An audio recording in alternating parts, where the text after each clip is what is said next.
Ana, perdón, estaba el micrófono apagado, silenciado el tuyo.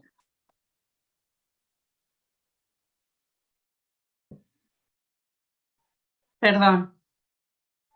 Ahora sí, ¿no? Disculpe. Buenas tardes, bienvenidos a un nuevo encuentro del ciclo de conferencias virtuales, Las Artes Visuales en Santiago del Estero, que les propone el Centro Cultural del Bicentenario y el Museo de Bellas Artes Ramón Gómez Cornet durante todos los martes del mes. La disertación de hoy estará referida a Educación Artística y Formación de Público, a cargo de la profesora Mónica Giangreco. Mónica Nelly Giangreco es profesora de Artes Visuales, especialidad en pintura, realizó estudios en la Universidad Nacional de Córdoba, el IUNA, o Instituto Universitario Nacional de Arte, la UNCE, donde se encuentra elaborando el trabajo final de la especialización en estudios culturales. Se especializó en la enseñanza de las artes visuales en el nivel superior, en el Instituto de Formación Docentes y en el profesorado del ISBA Juan Chaparí, principalmente la didáctica de las artes visuales para todos los niveles educativos y el taller de proyecto final. Realizó prácticas de investigación educativas en artes, participándose en congresos y publicando sus ponencias en libros de autoría colectiva. Como parte de la Coordinación Provincial de Educación Artística del Ministerio de Educación, organizó capacitaciones para docentes de artes, encuentros y talleres de arte infantil y juvenil de alcance provincial y regional. Participó en mesas federales nacionales para la definición de los lineamientos curriculares del área de educación artística, asiste a cursos, seminarios, talleres, clínicas de arte contemporánea y curaduría. Forma parte también del colectivo artístico La Otra Mirada, participando en exposiciones colectivas. Les recordamos que las preguntas pueden realizadas por el chat y se las formularemos a la disertante al finalizar de la charla. Le cedo ahora la palabra a la profesora Mónica Giangreco. Gracias, Ana. Buenas tardes a todos. Gracias al CCB por la convocatoria Y bueno, feliz de estar, de ver tantos amigos, conocidos y también de otras provincias y de otros países también. Bueno, el tema que nos convoca hoy, ¿se me escucha bien?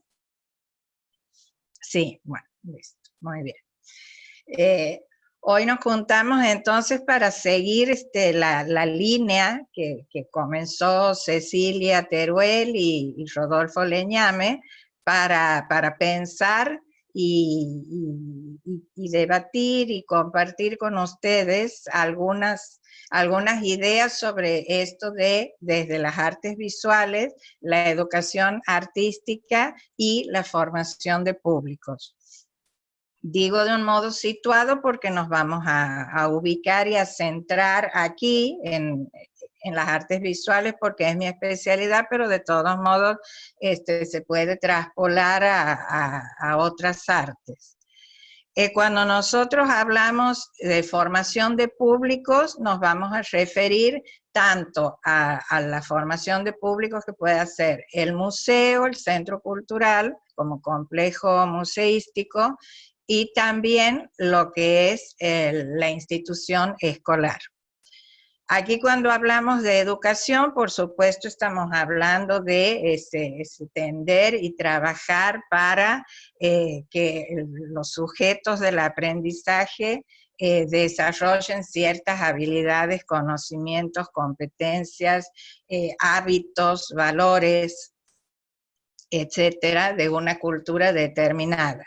Y cuando hablamos específicamente de educación artística, también estamos hablando de lo que se entiende por arte en un lugar, en un contexto, en una cultura determinada. O sea que son cuestiones dinámicas tanto en el tiempo como en los distintos contextos, ¿no? Y el eje, digamos, que quisiera para esta charla es la palabra formación, porque la palabra formación me remite a futuro y me remite a esperanza. Y pienso que en el momento que vivimos, esa disposición de ánimo hacia el futuro y hacia la esperanza creo que es la más apropiada, la más necesaria, ¿no? Bueno, con respecto a lo que decimos del museo, y siguiendo un poco la línea de Rodolfo Leñame, es una de las instituciones centrales del sistema del arte. O sea, en el museo, y cuanto más cuando hablamos de un centro cultural, de un complejo museístico, se van a entretejer las relaciones entre los protagonistas, las instituciones del arte en distintas tensiones, conflictos, negociaciones, etcétera, y que van a hacer, digamos, que se dinamice lo que es la escena artística, en este caso puntual, hablamos de Santiago del Estero. Una gran institución legitimadora de lo que es el arte y de lo que se entiende por arte aquí puntualmente, ¿no? Entonces nos vamos a preguntar qué lugar ocupa la educación artística en cuanto a formación de público. Y lo pensamos desde distintos ámbitos, porque en realidad desde el ámbito familiar, desde muy niño, desde que tenemos una cierta conciencia de percepción, ya somos susceptibles de educarnos artísticamente. Y, por supuesto, desde el museo, las estrategias que se usan para generar esa educación artística en relación a la formación de público, y también pensar desde las instituciones escolares o de educación formal y no formal también, sí, qué lugar ocupa o qué idea se tiene con respecto a este propósito, que yo creo que es fundamental de propiciar, digamos, en esa educación artística la formación de públicos y de públicos de arte, ¿no? Entonces, ¿qué entendemos por público? En realidad, una primera idea siempre lo asociamos con la presencialidad, con la cantidad de gente que asiste a un evento, a un espectáculo, puede ser deportivo, en este caso pensamos en lo artístico, ¿no? Aquí también encontramos grandes diferencias. El público, por ejemplo, vuelvo a decir desde lo presencial, que va a un teatro o a ver ópera, o a ver danza, o a ver un concierto de música, etcétera, tiene la oportunidad en el contacto directo con los artistas y con la propuesta concreta de expresar su placer, su satisfacción o no, a través del aplauso, de la ovación, o de la tibieza, o del abucheo, o la silbatina, ¿no? El público en artes visuales es otro tipo de lenguaje, otro tipo de relación entre el artista mediado por la obra, por el contexto de recepción, de comunicación, etcétera, y no tenemos esa comunicación directa, ¿no? ¿Qué pasa cuando hablamos del público en la instancia que es virtual y que hoy en día la situación que vivimos, la virtualidad nos impele a pensar también en eso? Entonces ahí vemos cómo la cantidad de reproducciones de un video o de una canción, o en el caso de las redes, la cantidad de participantes de los vivos, o en distintas plataformas, etcétera, y que puedo poner me gusta, no me gusta, enojo, o poner el dedito para arriba o para abajo. Fíjense qué loco, si es como que me permite la virtualidad expresar o manifestar de una manera más palpable justamente esto, lo que me lleva a ser público específicamente de arte. Y considerando que lo que busca el público de arte, ¿qué es lo que los lleva a ser público de arte, no? Entonces, hablamos sobre todo en relación a los museos, ¿no? Los museos hoy no son lo que se consideró tradicionalmente, o sea, adquirir, conservar, investigar y, por supuesto, comunicar a través de las exposiciones las obras. En general hablamos de obras del patrimonio. Hoy en día, bueno, ya desde hace décadas, y después si bien los museos han sido cuestionados desde el siglo XIX, como que guardan cosas muertas o que son elitistas y demás, en la década del 60 sobre todo, y especialmente en Argentina, con toda la movida del pop y demás, fue considerado como un espacio muerto, ¿no? Entonces, sin embargo, después, sobre todo a partir de la década del 80, se reactiva la figura del museo y pasa a cumplir funciones mucho más complejas y más diversificadas que las tradicionales. Y así es como surge esta idea de centro cultural, que es justamente la característica del nuestro de Santiago del Estero, que lo que hace es los museos que estaban dispersos en distintos lugares, de los cuales el más perjudicado por la ubicación era el de Bellas Artes, que estaba como lejos del circuito de circulación, digamos, de la gente, ¿no? Entonces, al centralizar los museos y al plantear no solamente museos, sino también salas de grandes exposiciones, otras salas de exhibición, el auditorio, actividades que se realizan no solo en lo que es la exposición o la muestra de las obras del patrimonio del museo, sino también en muestras temporarias. Entonces, etcétera, más allá de otros servicios como el educativo, la tienda, el bar, o sea, todo lo que nosotros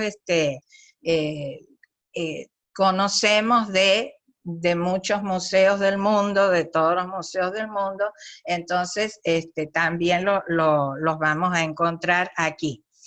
Y esto de ser público de estos museos, ¿con qué los vamos a asociar? O sea, ¿qué es lo que motiva a ser público de museo? Yo pienso que la palabra clave es placer. O sea, ¿qué me motiva a mí ir a un museo? Es porque pienso que voy a encontrar alguna satisfacción interna, espiritual, me voy a regocijar con lo que vea, en el caso puntual de las artes visuales, pero también si pensamos en el arte contemporáneo, voy a pensar, me voy a preguntar, voy a reflexionar, voy a circular y también me voy a relacionar con otras personas, ¿no?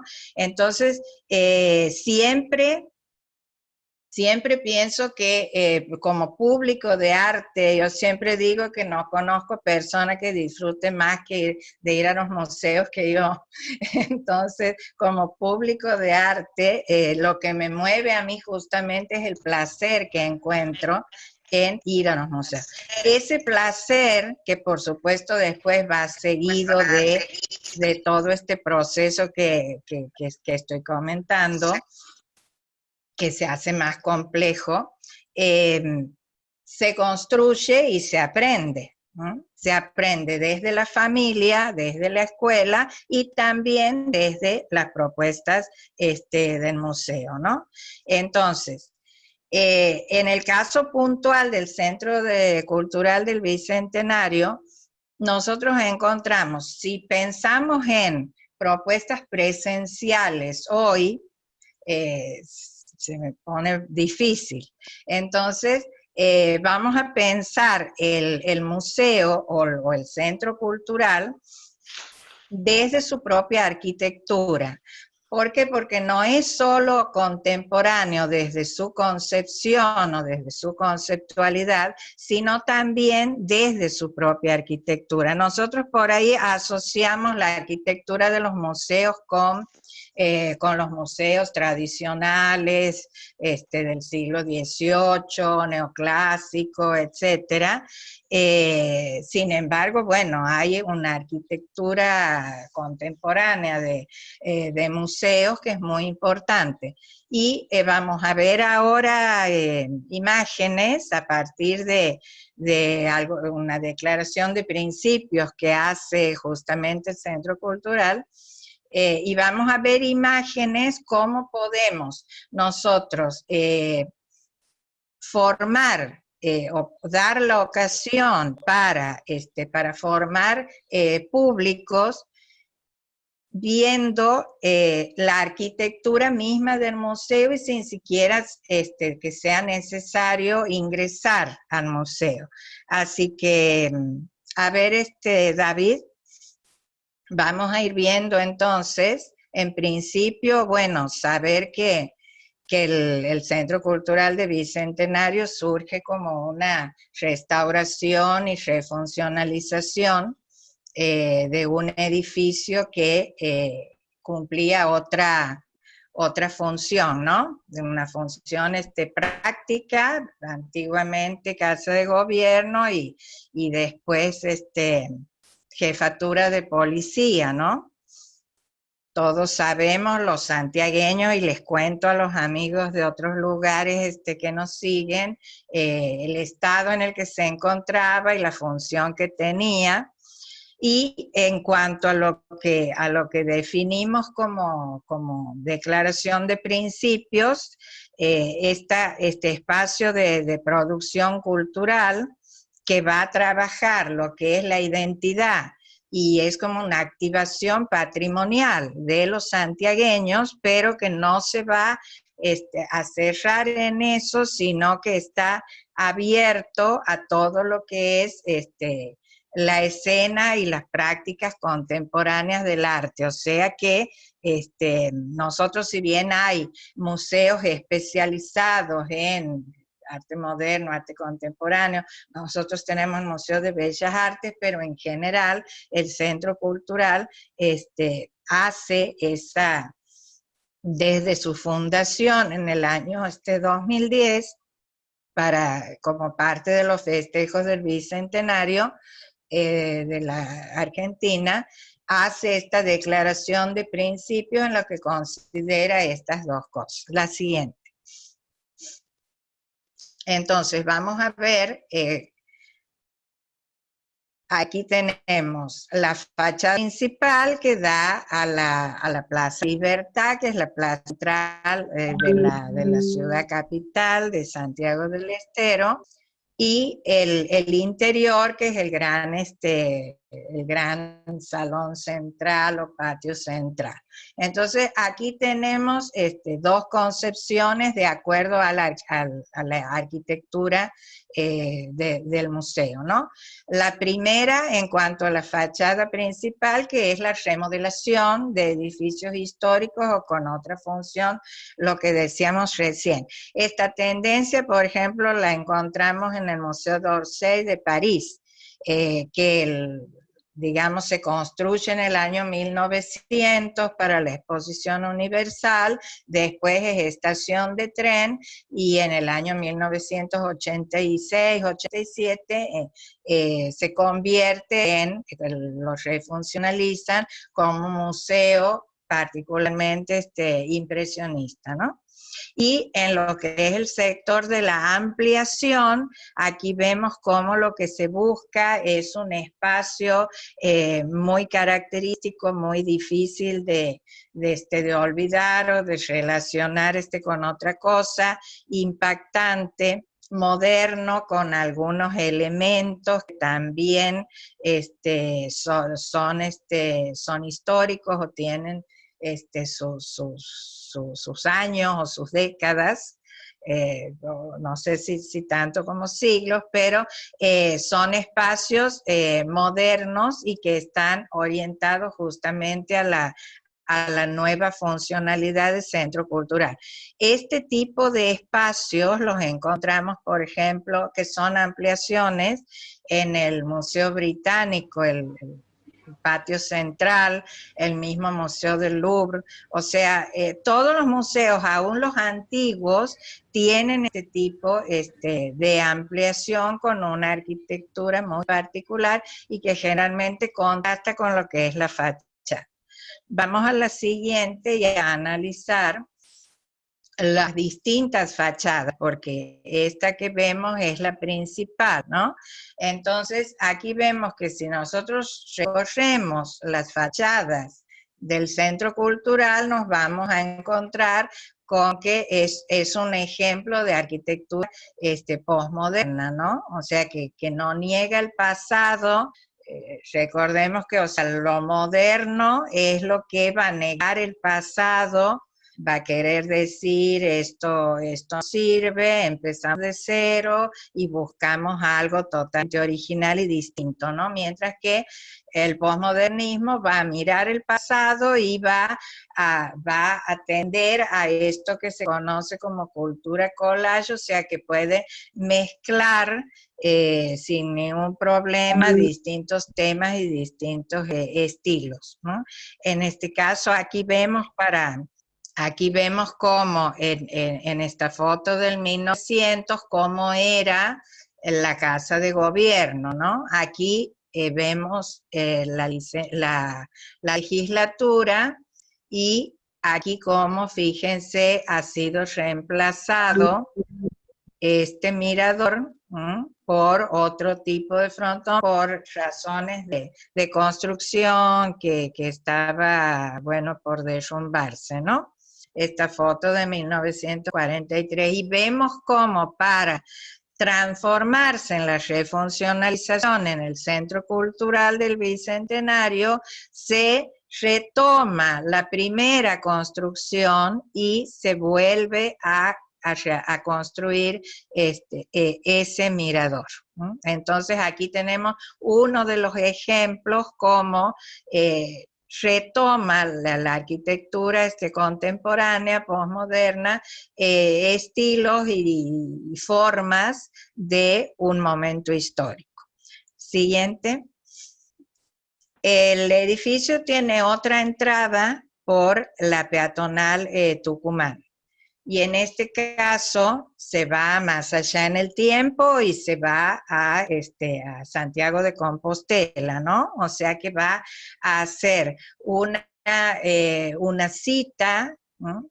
No sé si por razones de escala podríamos decir que hace como una apropiación o una copia, por supuesto, en otro tipo de material de lo que es el Colegio San Jerónimo que está en Santiago de Compostela, ¿no? O sea, ustedes aquí tienen la vista general, lo que es este pórtico y lo que es el pórtico del Centro Cultural del Bicentenario. Aquí aparece esta idea collage, ¿no? O sea, no tiene nada que ver con la fachada principal que veíamos recién.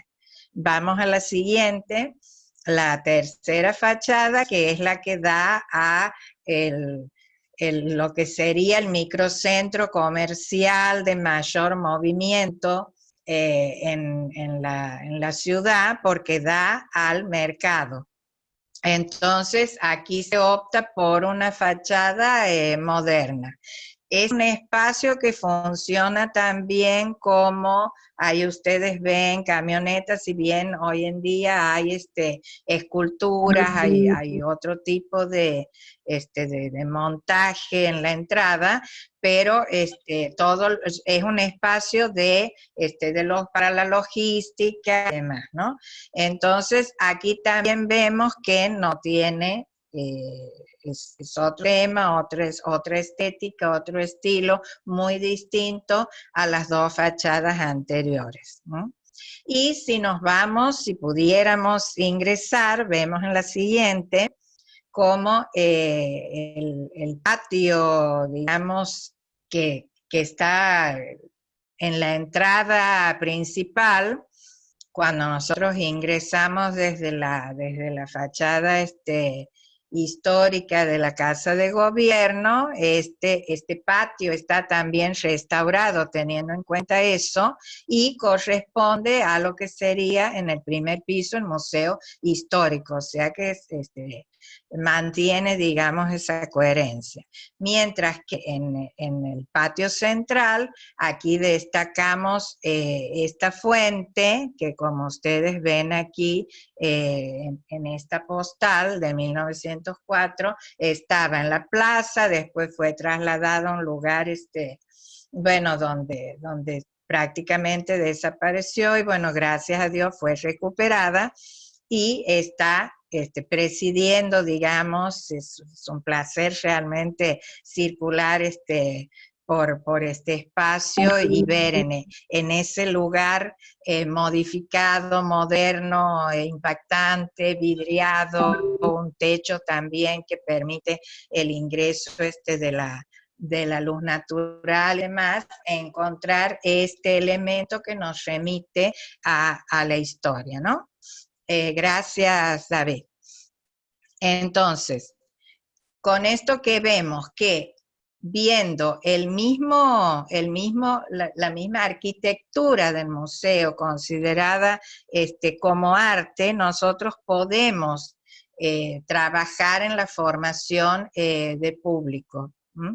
analizando y viéndola como un ejemplo de arquitectura postmoderna, que por ahí nosotros lo asociamos con otro país central, etcétera, ¿no? Entonces, la idea es siempre empezar viendo y sintiendo y disfrutando lo propio, ¿no?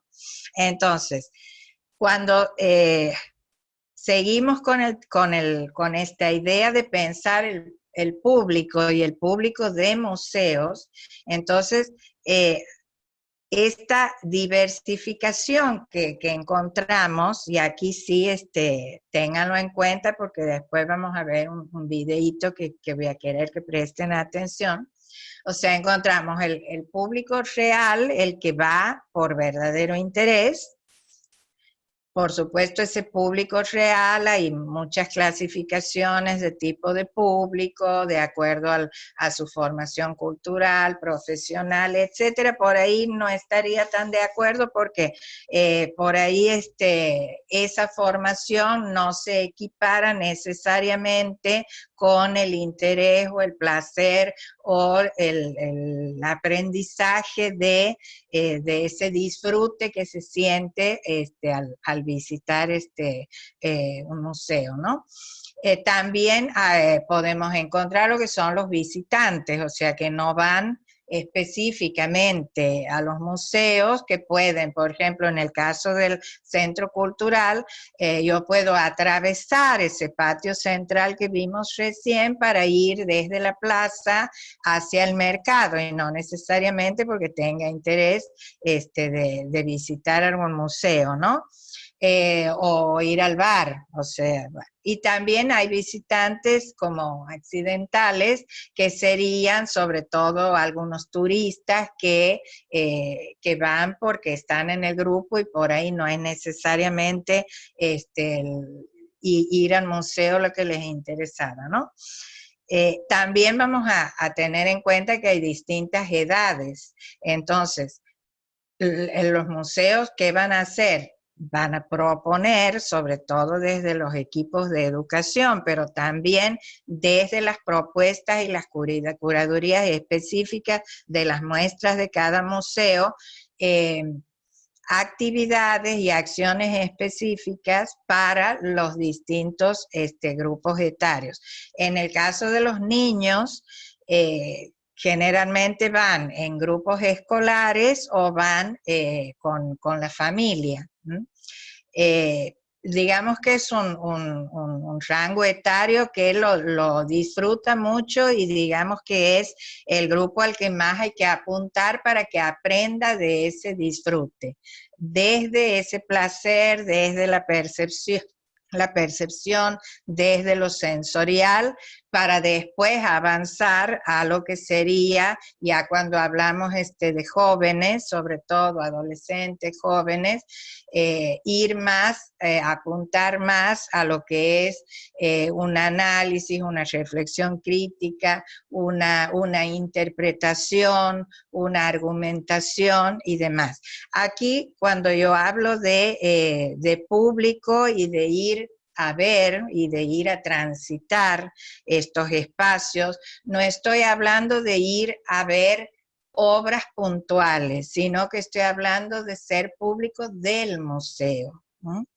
Porque no es que paso así ciego y me voy directo a las obras, sino que es muy importante que aprendan a moverse y a detectar y a leer, por ejemplo, un panel de inicio, a darme cuenta cómo está organizado el espacio en el montaje. O sea, hacer público, estoy hablando no de ir a ver obras puntuales, sino de ir a apreciar las muestras completa con toda la complejidad que tiene, y también ser público de ese tipo de espacio en toda su complejidad.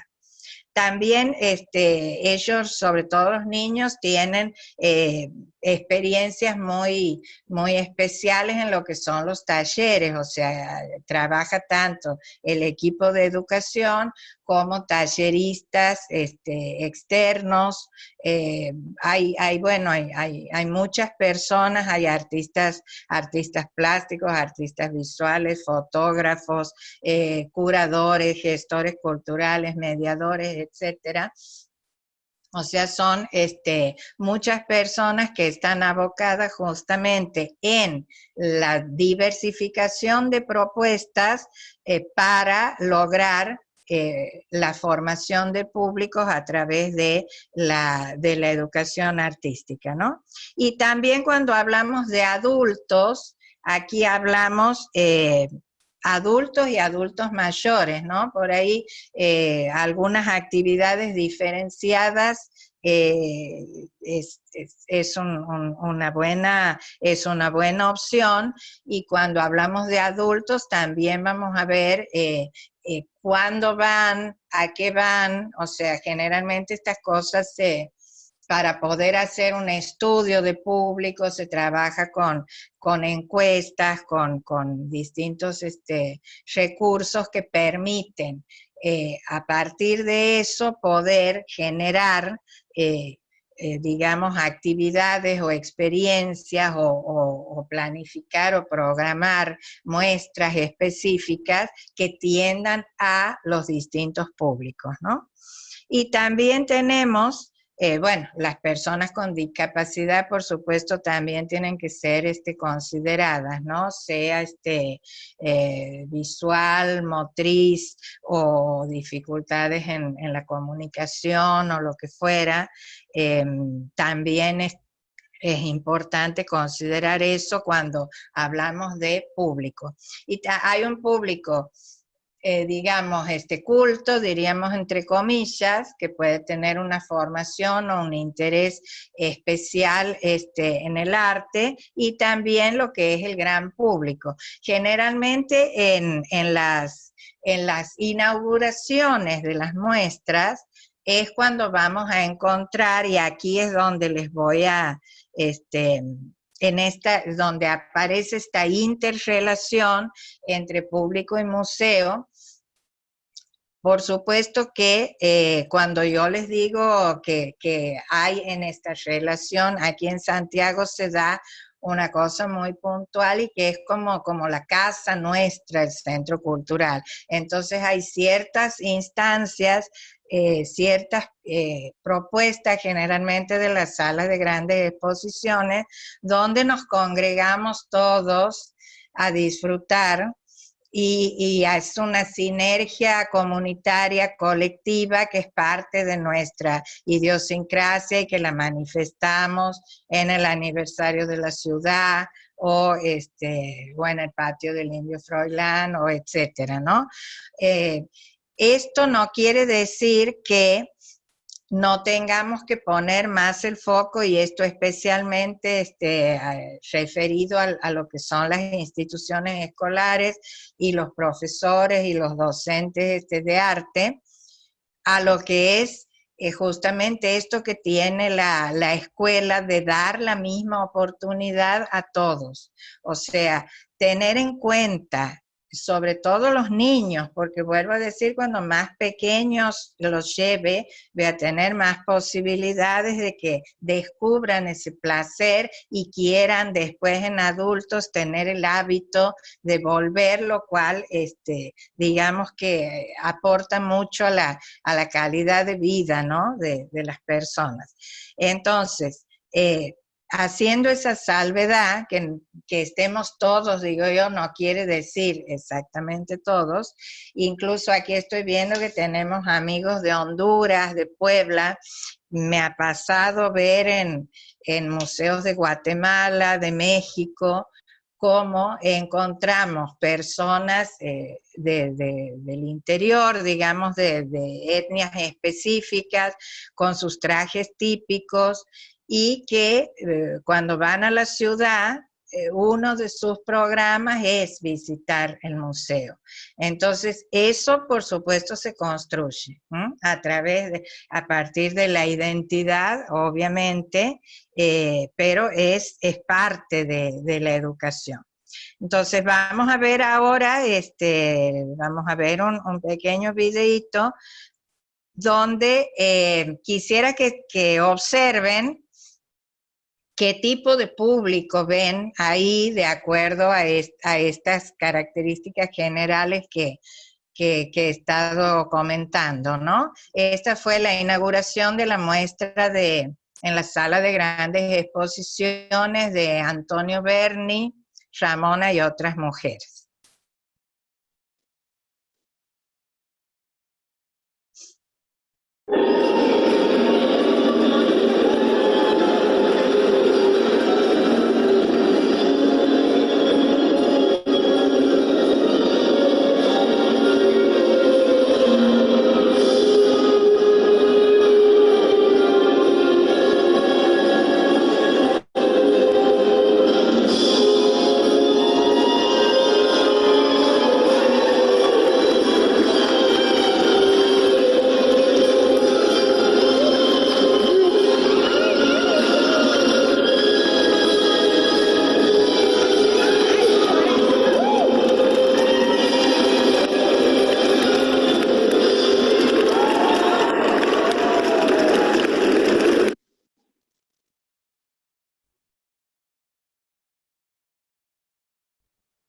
Bueno, se me pianta un lagrimón, les digo, ¿no?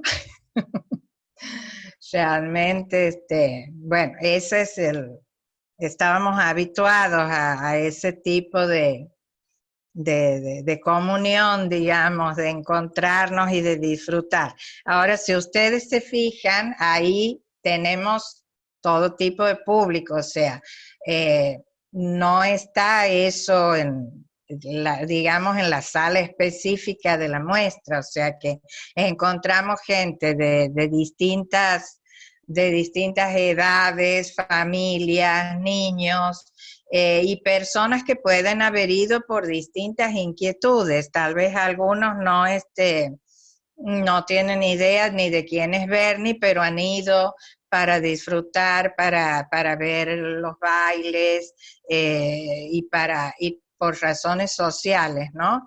Entonces, esa sinergia comunitaria, como digo yo, es un muy buen motivo para generar estos hábitos de ir al museo.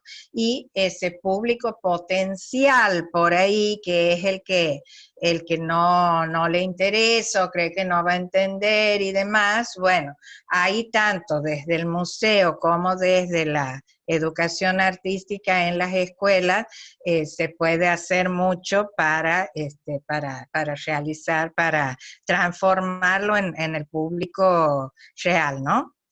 Bueno, esto sería con respecto a la presencialidad. Y también tenemos que considerar, sobre todo hoy, la formación de público para la virtualidad, ¿no?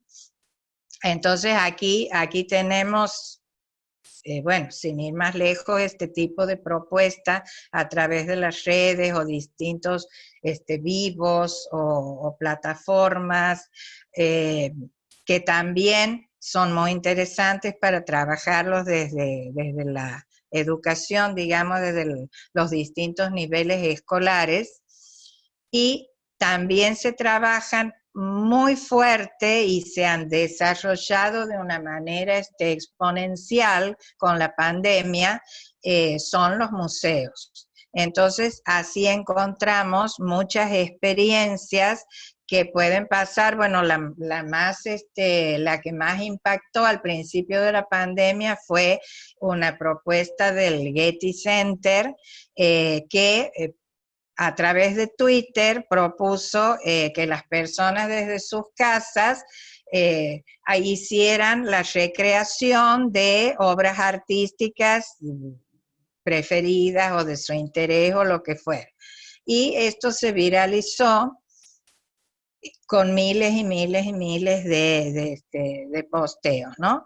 Eso se tomó aquí a través del trabajo de la profesora fotógrafa Nadia Puente Dura, y el Centro Cultural del Bicentenario lo trabajó con obras de artistas santiagueños, sobre todo de Ramón Gómez Cornet. También, ¿qué más encontramos?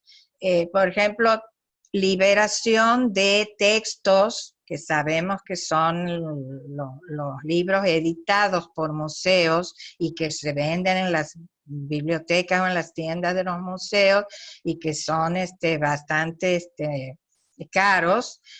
Muchos museos, como la Fundación PROA, por ejemplo, libera algunos de esos libros y se los puede descargar, ¿no? O sea, ese es otro tipo de actividad que es muy interesante dentro de las que se han realizado durante la pandemia.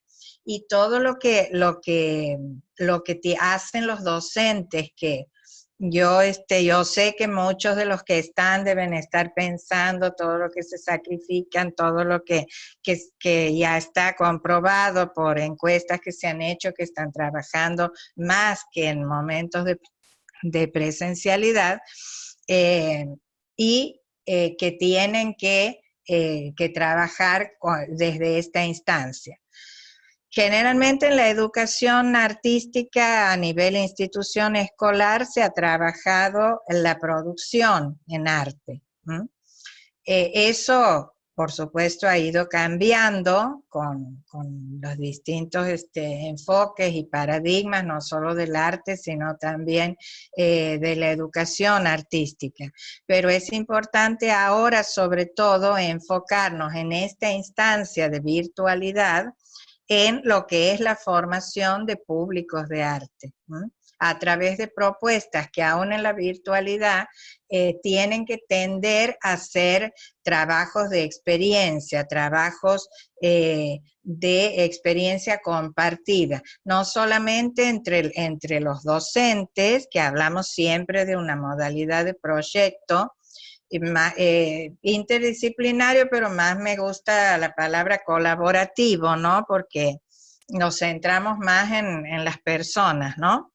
Entonces, el aprendizaje basado en la experiencia, no solo de producción, sino también en lo que es apreciación, pero no de obras descontextualizadas, sino de como en este caso estamos proponiendo, de muestras puntuales donde se pueda analizar y reflexionar sobre toda la propuesta, desde lo que es el guión curatorial, lo que es el montaje, etcétera.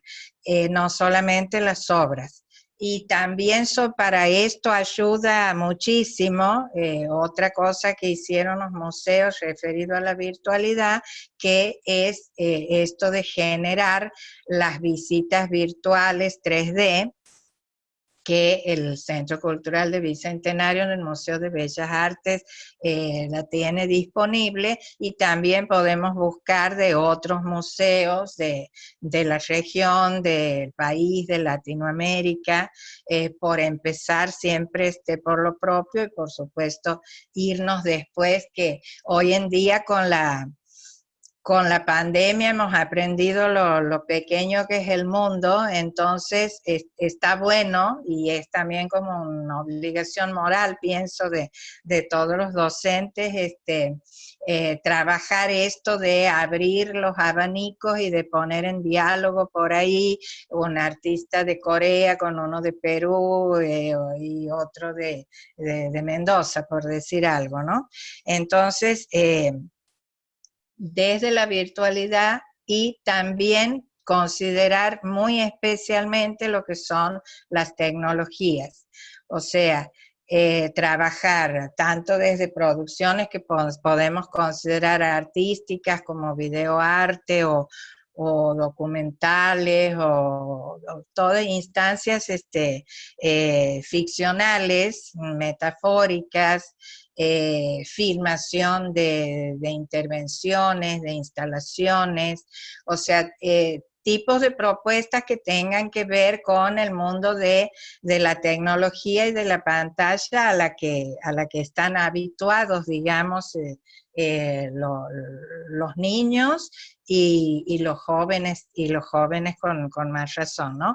Entonces, todas estas estrategias que tienen que tender, especialmente ya cuando hablamos de los jóvenes, a lo que es una práctica reflexiva y crítica, o sea, no partir de algo a priori para demostrar, sino partir de la experiencia y de lo que sería la apreciación crítica de las producciones, plantearnos los por qué, y a partir de ahí construir el conocimiento, ¿no? Es muy interesante también la idea, yo hablo mucho de la poiesis del profesor del arte, ¿no? Que no sea un repetidor de pensamientos o de ideas de otros, sino que pueda, a partir de la investigación, generar una propuesta personal en función del contexto y de sus estudiantes, para lograr que ellos mismos sean los que construyan conocimiento. Por ahí, desde la educación artística, por la misma formación histórica, nos apegamos a las certezas, ¿no? Y aquí con esto ya termino para ver si hay comentarios o preguntas, pero yo pienso que vivimos en un mundo de incertidumbre, entonces al arte no le podemos pedir certezas. Entonces pienso que más por ese lado podemos lanzarnos a trabajar desde el museo y desde las escuelas para enseñar en la educación artística a nuestros estudiantes competencias necesarias para que se transformen ahora mismo y en un futuro como adultos en público de arte. Eso sería, no sé, Ana. Muchísimas gracias, profesora. Ahora vemos si hay preguntas, pero antes queríamos, bueno, recordamos que si desean hacer alguna pregunta, la pueden escribir en el chat de Zoom o en los comentarios del Facebook, también los que están presentes en el Facebook. Por eso queríamos agradecer a los que nos están siguiendo, como decía recién usted, profe, desde Honduras, también tenemos Selva, desde Santiago del Estero Capital, desde Jujuy, desde México, desde Frías, desde Salta, Catamarca. Hermoso, hermoso. Terma del Río Hondo. Obviamente tenemos aquí nuestros valles de Lavanda, de Breaposo, de Guaycondo, del siglo XIX, de Clodomira. Bueno, hay bastantes personas de muchos lados. Y bueno, vamos a ver si hay alguna preguntita que le quieran hacer. Sí, bueno, ahí creo que subiste mi mail, Ana. Sí, no? Sí, está su mail ya. Lo subiste, sí. Bueno, eso porque, bueno, yo tengo bibliografía digital sobre este tema y sobre educación artística apuntado a las artes visuales, así que a cualquiera que le interese, me escribe y yo le envío. También puede ser por Facebook o por Instagram, que también me encuentran, así que lo que necesiten, a los que les interese, les estaría enviando el material. Perfecto, profe. Ahora le vamos a hacer las preguntas que tenemos aquí en el chat. ¿Qué sucede con aquellos lugares que no tienen espacios culturales para la presentación de obras? ¿Se puede ambientar algún espacio para permitir las presentaciones de las muestras? Bueno, hay distintas situaciones porque nosotros hablamos, por supuesto, de una capital de provincia. En el interior hay museos de la ciudad, hay museos comunitarios, no en todas las ciudades o localidades, o a veces tienen por temáticas puntuales en función de su historia. Pero cada vez más, y por suerte, con esto de este mover de este terremoto que hay entre espacios centrales o hegemónicos y espacios periféricos, surgen instituciones o espacios culturales, casas de cultura, etcétera, en lugares físicos puntuales o como prácticas. Entonces, se trabaja en espacios interiores específicos y también en espacios no convencionales, en espacios públicos, o sea, cualquier espacio hoy es susceptible de generar una práctica artística. Entonces, se me ocurre Frías porque, bueno, por Esteban Páez, pero hay muchísima gente que está trabajando en espacios convencionales y no convencionales y genera propuestas muy interesantes y que gracias a Dios cada vez tienen mayor difusión. Aquí nos preguntan también que en base a su experiencia como docente, ¿cuál cree que es el espacio que tiene el arte en las escuelas de Santiago del Estero? Bueno, históricamente no solo en Santiago, el arte tuvo un lugar muy secundario y desgraciadamente aún hoy, porque por ahí lo que falla no es la formación o la actualización que tengan los propios docentes, sino los cuerpos directivos, justamente por esa idea general del arte, cómo hacer cositas, etcétera. Bueno, o la ambientación para los actos y nos salgamos de ahí. Entonces, pero desde mi propia experiencia personal, esa debilidad o esa falencia, por ahí la podemos transformar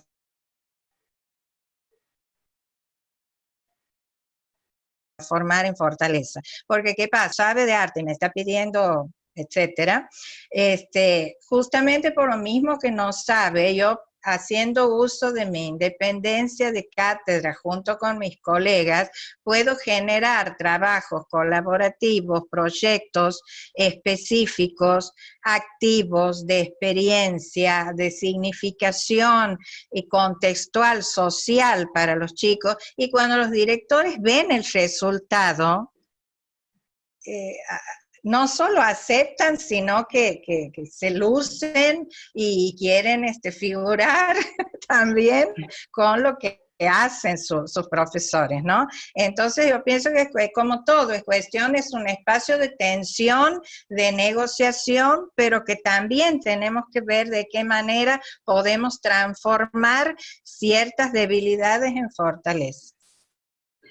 Bueno, aquí Anabel nos dice, hola Mónica, excelente, soy docente en zona rural, trabajamos con WhatsApp en este tiempo, imposible el tema de muestras interactivas, las imágenes que compartimos son estáticas, enseña Jiménez, ¿no? Sí. Bueno, sí. Excelente presentación, muchas gracias, Nadia Puente Dura, también felicitaciones. Bueno, eso es un poco lo que yo... Sí. No, dime, Ana. Bueno, ahí también nos dicen, bueno, ahí están los consejos, los que son docentes no se pierdan la biblioteca virtual de la profe, dice, ahí le están diciendo, aconsejando la biblioteca de la profe. Felicitaciones, muy buena presentación, gracias. Saludos desde Andrés de Giles, provincia de Buenos Aires. Excelente, gracias. Muchas gracias, Mónica. Bueno, dice Anabel, bueno, ahora justamente trabajando vanguardias contemporáneas y las imágenes son capturas que envío y que más allá de lo que los alumnos producen, siempre vamos a ir trabajando bien, ahí estaban comentando. Bien. Bueno, justamente a eso me refería cuando decía ver estas desigualdades, ¿no? Y que tienen que ver muchísimo con el tema de la conectividad, ¿no? O sea, claro. Si yo no nos vayamos muy lejos, ¿no? O sea, yo en este momento tengo alumnos de la banda y que por ahí no tienen conectividad buena como para mantener un encuentro por Zoom. ¿Mm? Entonces, todas esas cuestiones que gracias a Dios están apareciendo a nivel nacional, porque no es solamente de aquí, y tendrán que ser consideradas de una manera urgente por los estados provinciales y por el Estado nacional, ¿no? Porque el problema de conectividad sí es tremendo y sí terminan trabajando por WhatsApp, sí, es así, es así. Y ella pregunta que ella está haciendo un compilado con sus trabajos en video y qué sugerencia le podrías dar. Bueno, ya te has adelantado un poquitito. De los videos de las producciones de los chicos. De los y chicos. Eso. Ajá, bien. Y bueno, en cuanto a la difusión, sabemos que los medios locales, tanto el noticiero con la televisión como Diario Panorama y demás, publican videos de alumnos o cuestiones que mandan los docentes. También puede generar alguna cuenta pública de la escuela o de la misma cátedra en alguna red social, tratar de conseguir este trabajo en red, que sus chicos con sus producciones puedan dialogar con otros chicos de otras provincias o de otros países, ¿por qué no? Generar trabajo en red. Yo creo que por ese lado estaría pasando lo más aconsejable hoy en día para el trabajo así en virtualidad. Carolina nos dice, muchas gracias por esta hermosa conferencia. Quería saber si existe algún tipo de documento en formato video, libros, exclusivamente de artistas santiagueños. ¿A dónde los podemos encontrar?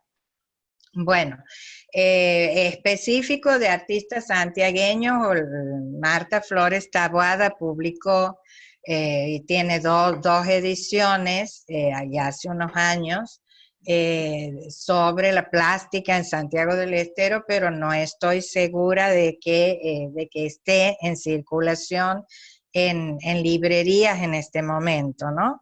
Lo que, bueno, obviamente de Ramón Gómez Cornet, de eso sí hay libros importantes a nivel, por editoriales nacionales. Lo que sí hay, y les aconsejo, hay en virtual PDFs, de catálogos, por ejemplo, dentro de lo que fue el programa Argentina Pinta Bien, ese catálogo de Santiago Pinta Bien, está disponible, creo todavía, si no, yo lo tengo. Y también cuando volvamos a la presencialidad, el principal aporte de este tipo de material impreso son los catálogos y todo tipo de folletos de las exposiciones. En videos hay, por ejemplo, de Goña, hay de Alfredo Goña, hay de los Delgado, hay de Absalón Argañarás, y de la movida contemporánea, ahí sí van a encontrar mucho material en las redes sociales, porque bueno, ellos mismos tienen sus cuentas o entrando en las instituciones donde se hacen las muestras o las instalaciones.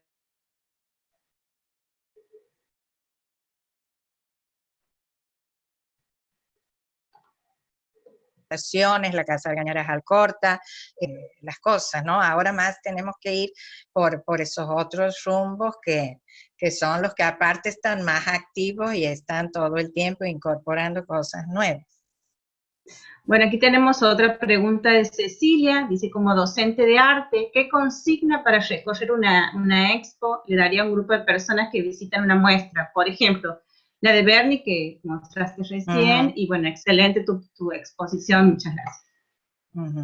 Bueno, sea la edad que sea, si hablamos específicamente de una propuesta de visita escolar, siempre ofrecerles a los chicos y a las chicas una información previa.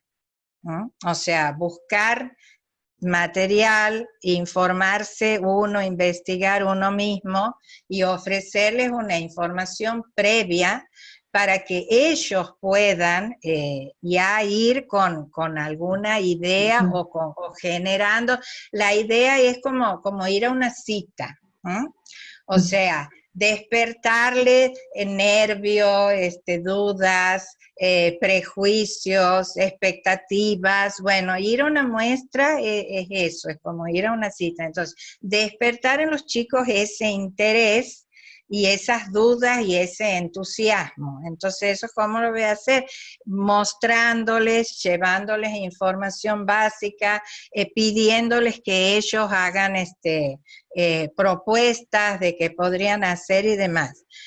Una vez que se va, que es importante que tengan claro los docentes todo lo que es la parte de gestión, que no es llegar, sino todo el proceso de inscribirse, de que te den horario, ni que hablar de los trámites de los traslados, es lo que decía recién, vamos a ver la muestra, no vamos a ver así con anteojeras, obra por obra. Entonces, que los chicos disfruten desde que están afuera, por entrar, que perciban y que disfruten esos espacios de circulación, porque ahí hoy estoy construyendo el placer para que se conviertan en público de arte. Y una vez que van a la muestra, identificar todos los elementos, por qué las paredes son de colores iguales, distintas, por qué tengo un texto adelante antes de entrar, con qué sentido están relacionadas las obras, qué dicen los rótulos, hay video, etcétera, etcétera, ¿no? O sea, todos esos elementos y después, por supuesto, sí vamos a seleccionar algunas obras y las vamos a ver. No como con preguntas que nos hacemos con los chicos, no como pregunta escolar de Ríos de Santiago del Estero, ¿no? Sino siempre buscando que sean preguntas de respuesta abierta y múltiple. Y después Sí, a la vuelta, por supuesto, sí, vamos a profundizar y vamos a investigar y podremos terminar en una producción con alguna técnica o no. Estas cuestiones de aprender a ser público de arte es enseñanza artística en sí misma, no tiene necesariamente que terminar en una producción. Puede que sí o puede que no. Justamente Flavia aquí preguntaba cómo se educa a la persona que no tiene experiencia de arte o nunca tuvo, por algún motivo, si se puede despertar el interés en el arte a través de vivir experiencias en un museo o presentaciones de obras. Sí. Esto lo pregunto, dice, porque en el interior de la provincia de Salta es Flavia, hay personas que se sorprenden al ver obras artísticas o no convencionales y a veces no las entienden. Justamente estabas aquí antes, previamente contándonos qué podemos hacer y todo, ¿no? Claro. Mirá, desde Miami nos están viendo en el Facebook, nos saludan desde México, hay 40 personas ahí atentas a esta disertación tuya, Moni. Obviamente hay muchas felicitaciones a la profesora. A ver, sigamos con otra pregunta más. Ese dice, ¿cuál cree que es el rol del docente de arte en la formación de nuestros niños y jóvenes? Bueno, con respecto a lo que preguntaban recién, me hizo acordar a una frase del Plan Nacional de Lectura, que decía leer por leer. Entonces yo diría ver por ver, experimentar por experimentar, o sea, ofrecerles la oportunidad de enriquecer o empezar a construir un conocimiento o una aproximación. Tenemos la obligación de ofrecerles lo que nosotros consideramos mejor arte, un arte, como dice Edgardo Jiménez, que no nos deje ilesos, ¿no? O sea, un arte que no nos deje igual, que no nos deje indiferentes, pero por eso es tan importante la formación del docente, porque para que pueda seleccionar eso no tiene que partir de prejuicios o de concepciones superadas y que pueden responder a un gusto personal, pero que no tienen que ver con el contexto vivencial de los niños o de los jóvenes, ¿no? Entonces, cuanto más posibilidades y experiencias, y no buscar como respuestas correctas o evaluar porque reconoce o no reconoce los colores primarios. Si hay algo que he aprendido como palabra maestra de lo que es el aprendizaje artístico, es la palabra provisorio. O sea, el aprendizaje siempre es provisorio. Entonces, que un niño, que un joven hoy yo lo vea indiferente y me quiebre la cabeza y diga que estoy haciendo mal, yo no sé en qué momento le va a hacer el clic. Y lo mismo puede ser que en todo el grupo clase a uno o dos los toque o los motive o les prenda esa chispa. Pero de todos modos nosotros tenemos que dar la clase como si todos fueran ese uno o esos dos. O sea, vuelvo a la idea del principio, a la idea de formación como futuro y sobre todo como esperanza.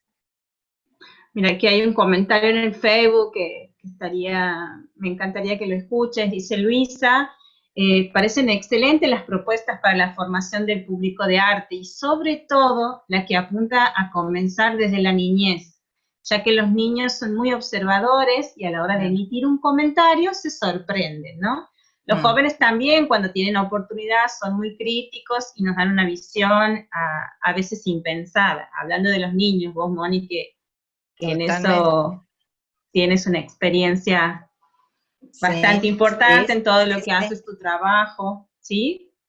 Sí. Bueno, aquí Cristina nos manda, Cristina Campitelli, la directora del Centro Cultural. Felicitaciones a Mónica por la charla, a Graciela Paladea por la organización y la propuesta para estas charlas interesantes, y a todos los docentes y actores culturales santiagueños, a todos los que participan, que hacen que estas intervenciones tengan tan buena repercusión y sean un éxito y pongan al Centro Cultural en estas nuevas alternativas para estar presentes y aportar la cultura y aprendizaje y que se pueda disfrutar del arte y la cultura. Muchísimas gracias, Cristina, por tus palabras. Y bueno, tenemos una última pregunta, ¿sí? Dice, buenas tardes, soy Flavia. Opino que es fundamental la visita a los museos de artes con los alumnos. Era una opinión, decíamos por acá, era la última opinión. Antes que nos vayamos, no sé, Mónica, profe, a ver qué otra aparece. Sí, buenas tardes. No soy profe de arte, dice, soy guía, pero igual puedo organizar una muestra, hay pasos a seguir. Sí, bueno. Hay como ¿cómo se podría organizar una muestra? Y recién decías, ¿no? Hablar con los chicos antes. Contanos. Claro, o sea, pero es docente, me parece que dijo que no. No, dice que es guía. Ajá, claro, una muestra personal sería, no sé, no entendí bien. Sí, para organizar una muestra, es decir, que por ejemplo, yo quiero creer que quiere ir a un espacio físico y decir, bueno, quiero hacer una muestra. ¿Qué tengo que tener en cuenta para poder hacer una muestra? Claro. Es así, bueno, Lili, me parece. En principio la producción, y por ahí vuelvo al concepto de redes, ¿no? O sea, por ahí solo me va a costar más si nunca he trabajado o he hecho o he participado dentro del sistema del arte, me va a costar más ingresar. Pero si yo genero redes, me relaciono con con otros artistas o con otras personas que tengan inquietudes similares o estén trabajando sobre la misma temática o las mismas inquietudes.